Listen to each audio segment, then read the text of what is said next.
Продолжуваме со нашата серија Агапе, четврти дел. За разлика за оваа книга, мене е една од најомилените книги од Елен Вајд со утренски стихови, значи зборувам за такви книги, ми е Мојот живот денес, кое што јас своевремено, кога може би беше и најтешко, ги поминував најтешките периоди во адвентизмот, ја преведов.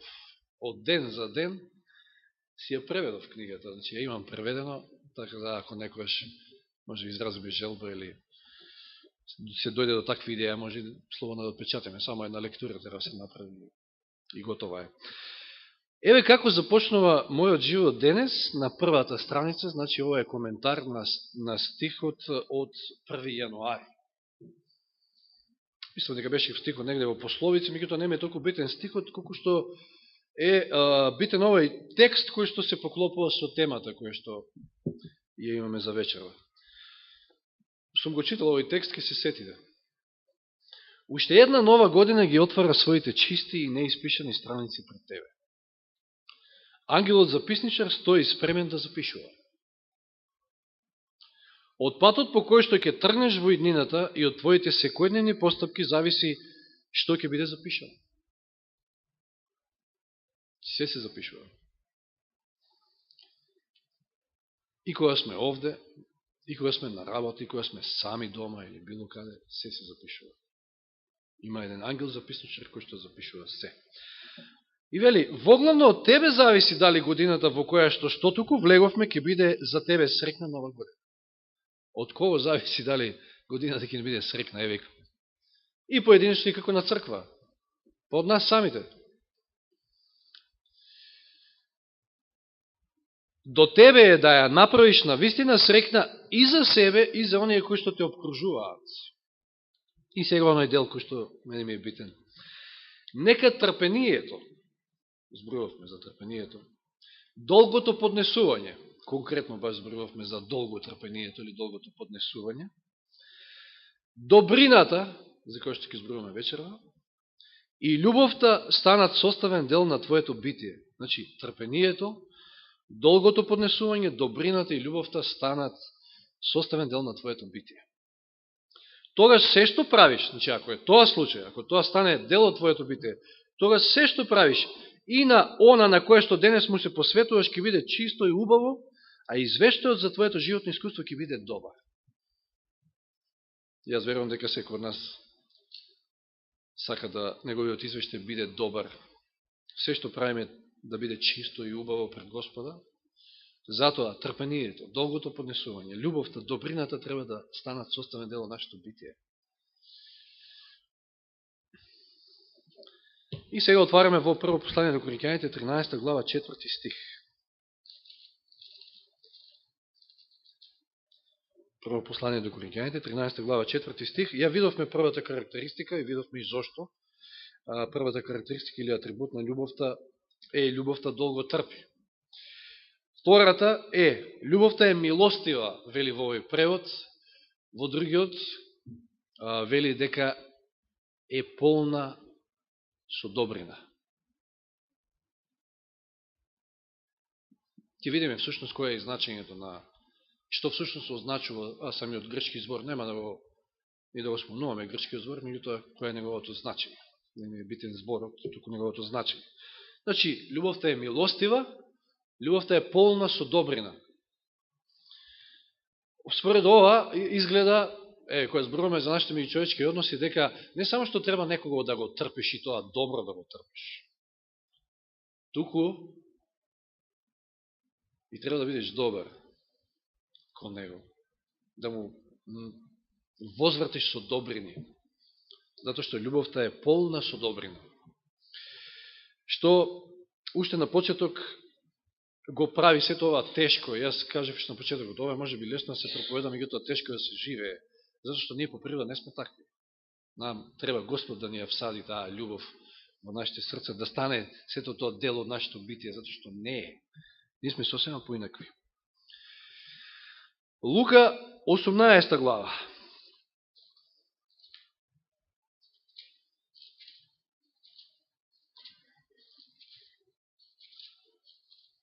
Еве кој е добар. Лука 18 глава, 18 и 19 стих. И еден началник, Лука 18, 18 и 19. И еден началник го праша велејки.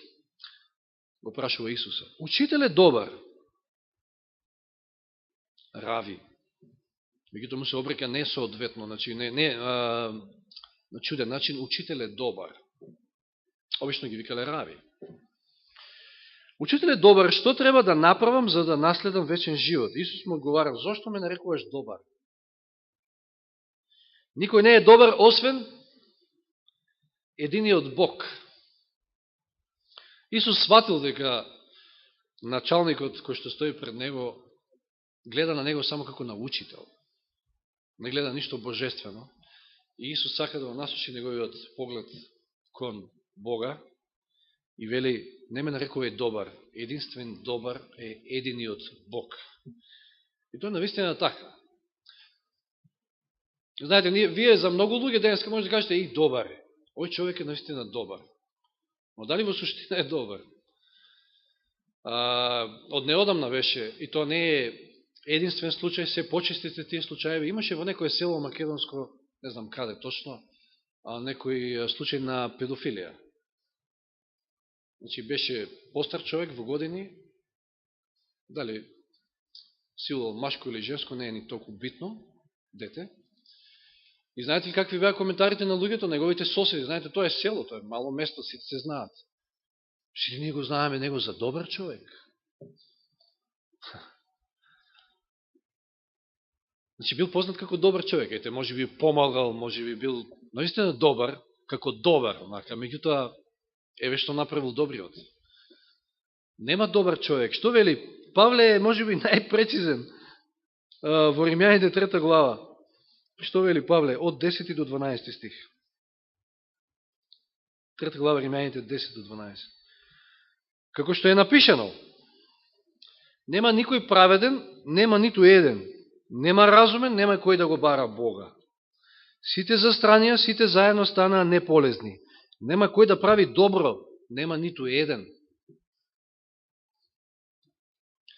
Не сме ние добри, по природа, ние сме синови на гневот, ние сме зли.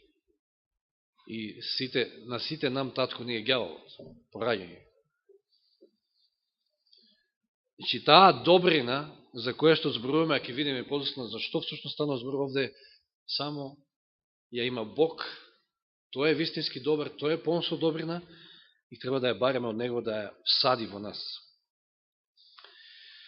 Еве да прочитаме уште некој стих, Излез 34.6, 2 Мојсеева 34 глава, и неколку пати веќе се навраќаме на оваа 34 глава, каде што Мојсей, да се подсетиме, побарал да ја види славата Господова, па верувам дека следната сабота нешто ќе чуеме повеќе за тоа од Јани.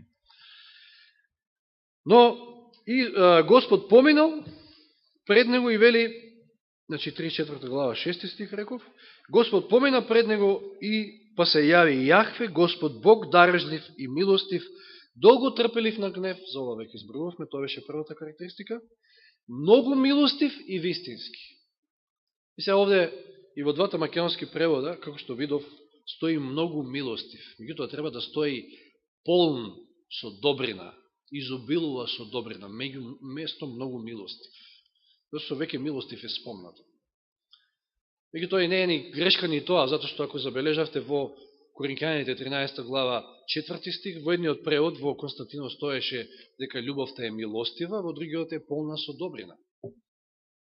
Не е ништо грешка ни тоа, меѓутоа сакам да ве насочам на тоа дека овде се вели дека за Господа дека е полн, изобилува со добрина.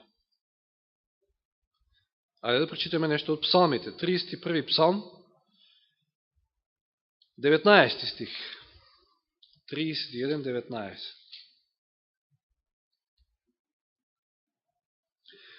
О, колку е голема твојата добрина, што ја чуваш за оние кои што се бојат од тебе, што им ја укажуваш на оние кои што се надеваат на тебе пред очите на човечките чеда.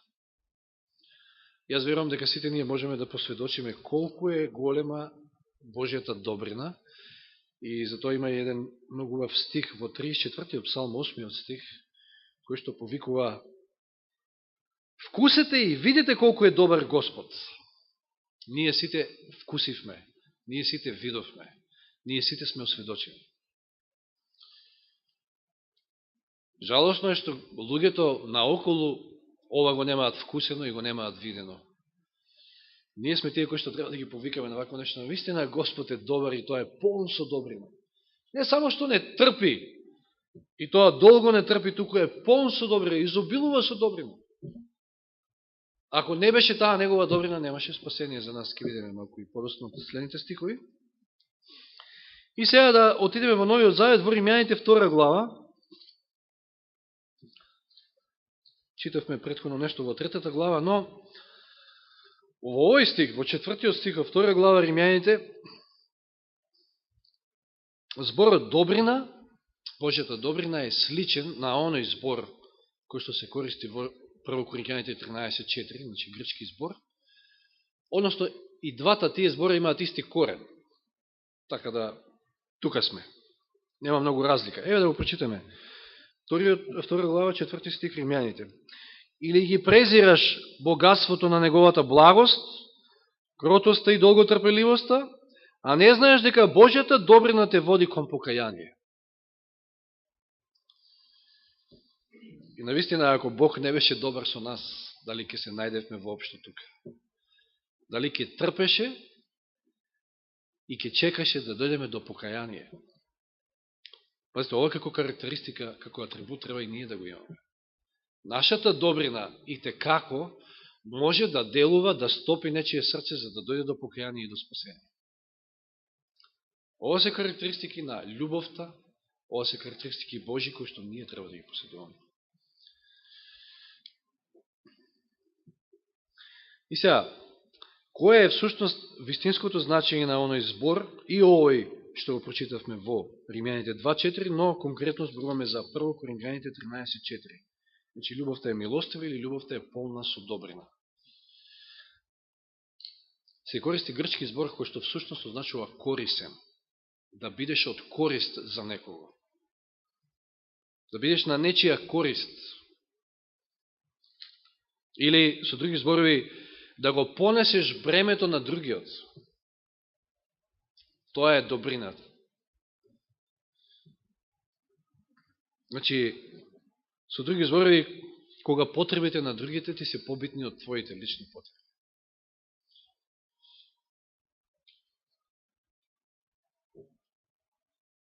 Значи, не само што треба да го трпиш оној кој што е многу поразличен од тебе, видовме од минатите проповеди, затоа што има поинаква позадина, поминал поинакво детство, поинаква младост со тебе и едноставно треба да бидеш трплив, да го сослушаш, за да го разбереш. И не само што треба да го трпиш, туку да бидеш спремен да го понесеш неговото бреме, да ги понесеш неговите тешкоти. Спремен да помогнеш, да направиш добро дело, па макар и какви да е. Од најситно до најкрупно. Ние често пати факт е дека зборувам за оние кои што сме тука, кои што се гледаме, кои што се знаеме. Сега може тамо некој некаде нити го познаш, нити па знаеш дека има некоја потреба. Меѓутоа ние тука и се гледаме и како да мижиме, значи, како да треба некој друг да ни каже што треба да направиме. То нема врска со добрина, значи. Треба да потекнува од нас. Ние самите треба да направиме добро дело, да му помогнеме, да му го леснеме товарот на братот, на сестрата и така натаму.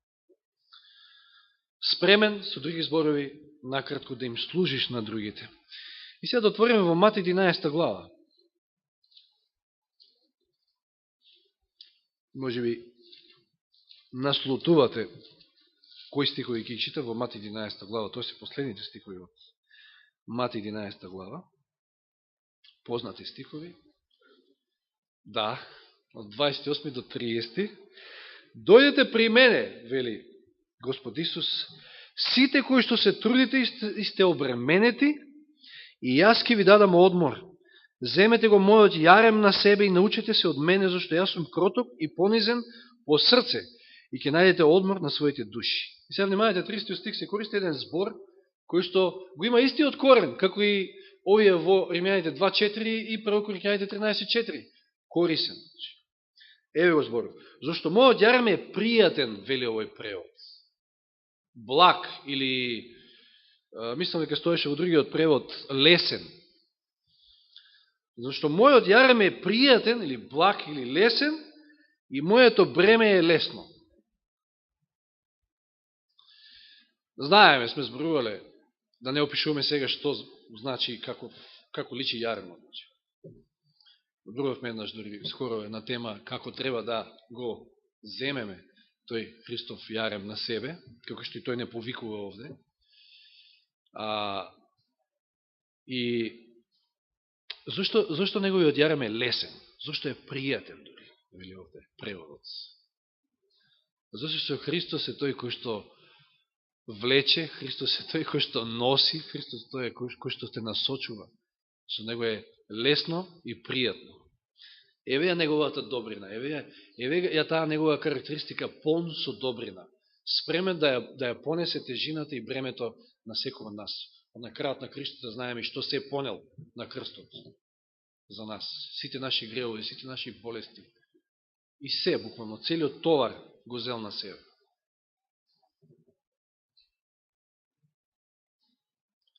Значи, со други зборови, да си добар, вистински, значи да бидеш спремен да им го олесниш животот на другите. Да го понесеш нивното бреме, нивните тешкотии. Ајде да читаме Псалм 119, 6 и 8. Псалм 119, 6 и 8. Овој стих вели: ти си толку благ и добар, научи ме на твоите правила. Никој не сака правила. Никој не сака да живее по некои си правила. Мислам, човечки, нели? Луѓе сме такви, сакаме да бидеме слободни, под наводници слободни. Некои сметаат дека и 10 заповеди се некои си правила, строги правила, па сега ние сме робови, робуваме некому. Не знаеме да живееме слободен живот. Тоа, за да некого научиш на некои правила, многу полесно ќе биде ако си добар, ако си благ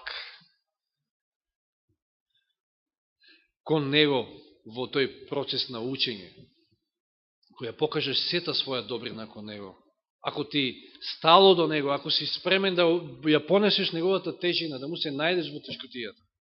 Тоа е она што значи добар. Љубовта е добра, полна со добрина. Или 147 псалм, први стих.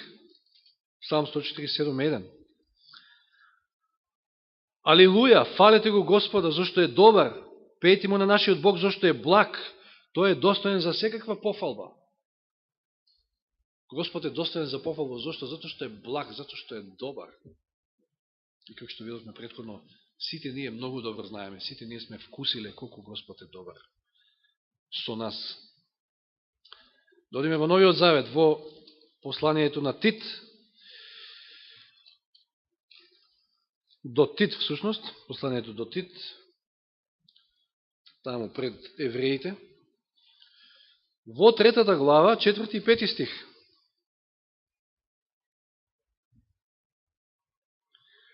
Но кога се јавија добрината, значи, третиот стих може да го прочитаме, зашто и ние бевме некојаш неразумни, непокорни, скитници, робови на разни страсти и задоволства, живеејќи во зло и завист, мразени, мразејќи еден се со друг.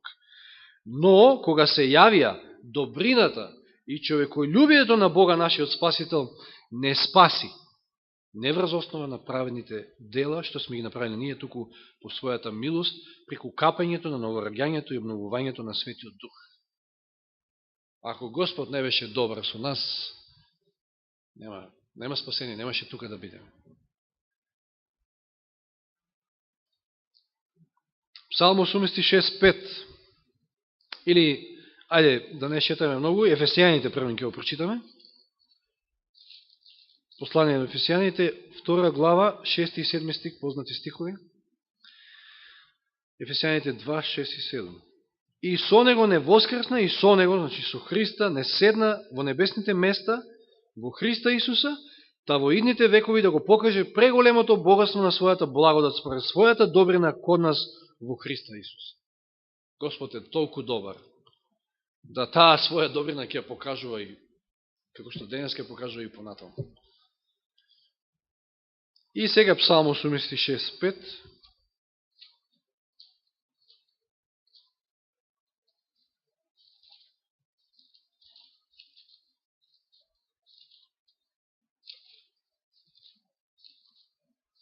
Псалм 86, 5 стих.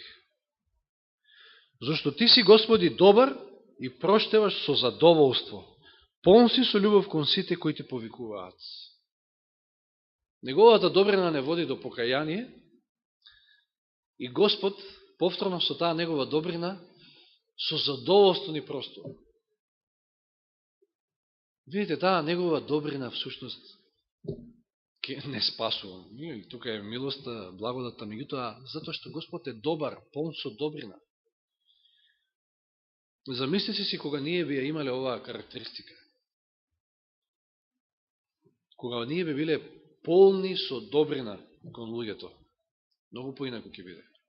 Проповедањето на Евангелието и местата нема да бидат, верувам, толку празни. Да бидеме спремни да им се најдеме на луѓето во нивните потешкоти и да бидеме спремни да го понесеме нивното бреме. Да бидеме корисни луѓе, не од корист, туку корисни. Това е голема разлика. И, еве, би се осврнале на два примери во Библијата. Еве, да прочитаме во Евреите, послание до Евреите, 11 глава. –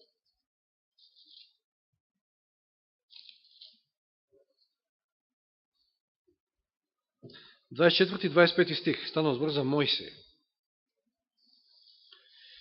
Преку вера Мојсей, кога порасна, одби да го нарекуваат син на фараоновата ќерка. Значи, кога Мојсей разбар дека има еврејско потекло, можеше многу лесно, ако сака да остане и да биде виден човек, на видна позиција во најголемото царство тогаш, најмоќното, Египет. Но, тој одби да го нарекуваат син на фараоновата ќерка, затоа што не беше син на фараоновата ќерка. И со поголема желба сакаше да страда заедно со Божиот народ, да го носи бремето на Божиот народ и да ги изнесе по Божија промисла, да го изнесе Божиот народ од робството, низ пустината, и знаеме какво било сето тоа патешествие негово и нивно. Отколку вели да се насладува за кратко време на гревот. Еве ја таа добрина на дело кај Мојсија. Го спомнавме од неодамна Давид како пример за долго трпеливост. Давид е пример и за добрина. Значи, Давид бил помазан од Господа за цар, меѓутоа долги години, неколку години, може би 10, не знам колку од прилика, тој не можел да стане цар. Зошто? Затоа што бил прогонуван од царот, од Саул. И во две прилики можел да му ја скине главата, многу лесно, и да го реши случајот. Меѓутоа Давид тоа не го направил. Зато што бил долго трпелив, чекал на Господа, но и полн со добрина.